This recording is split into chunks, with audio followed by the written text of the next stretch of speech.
నమస్తే అండి అందరికీ. ఈరోజు వాతావరణం చాలా చల్లగా ఉందండి.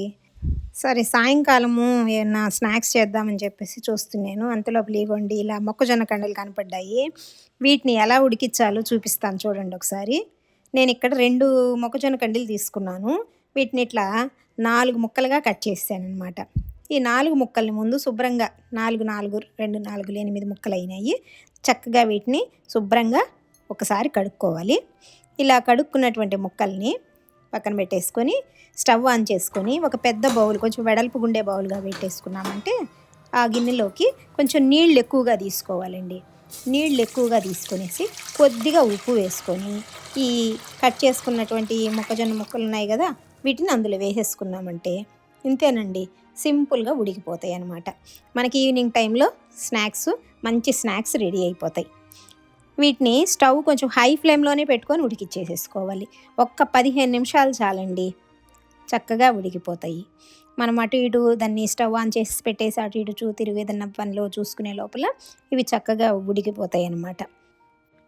ఇవి ఉడుకుతూనే మనల్ని పిలుస్తున్నట్లుగా ఉంటాయి అన్నమాట. రండి తిందురు కానీ అన్నట్లుగా పిలుస్తూ ఉంటాయి అన్నమాట. ఇవి ఉడికాక అసలు మనకి ఉడికింది లేనిది ఎలా తెలుస్తుందంటే, మామూలుగా మొక్కజొన్న పొత్తులు ఉడక్క ముందు అదొక డల్గా ఉన్నట్లుగా అనిపిస్తుంటాయి చూడ్డానికి. కానీ ఉడికిన తర్వాత నిగనిగలాడుతూ మంచి బంగారు రంగులో కనపడతాయండి. ఉడికించినటువంటి వాటికి ఉడికించకుండా ఉన్నటువంటి వాటికి తేడా అదేనండి, మనకు అర్థమైపోతుంది. అదొక అందమైనటువంటి బంగారు రంగులో కనపడతాయి అన్నమాట మొక్కజొన్న కండలు. వాటి స్మెల్ కూడా చాలా బాగుంటుంది ఉడికించిన తర్వాత. ఉడికించక ముందు ఎలాంటి స్మెల్ అనిపించదు, కానీ ఉడికిన తర్వాత మాత్రం మంచి రంగులో ఉంటుంది. అందరూ కూడా ఈవినింగ్ టైంలో చేసేసుకొని తినే ఈజీగా 10 నిమిషాలు 15 నిమిషాలు అయ్యేటువంటి స్నాక్స్ అండి ఇవి. ఒక్కటి తీసుకొని ఇలా దానిలో కొద్దిగా ఉప్పు, కొంచెం కారం, కొంచెం మిరియాల పొడి ఇలా వేసుకొని కనుక తిన్నామంటే ఒక్కొక్కరం ఒక్కొక్క ముక్క తింటే సరిపోతుందండి. కడుపు నిండిపోతుంది, చాలా టేస్ట్గా ఉంటుంది. మీరు కూడా ఒకసారి ట్రై చేసి చూడండి. ట్రై చేసిన వాళ్ళు నాకు ఒకసారి కామెంట్ చేయండి.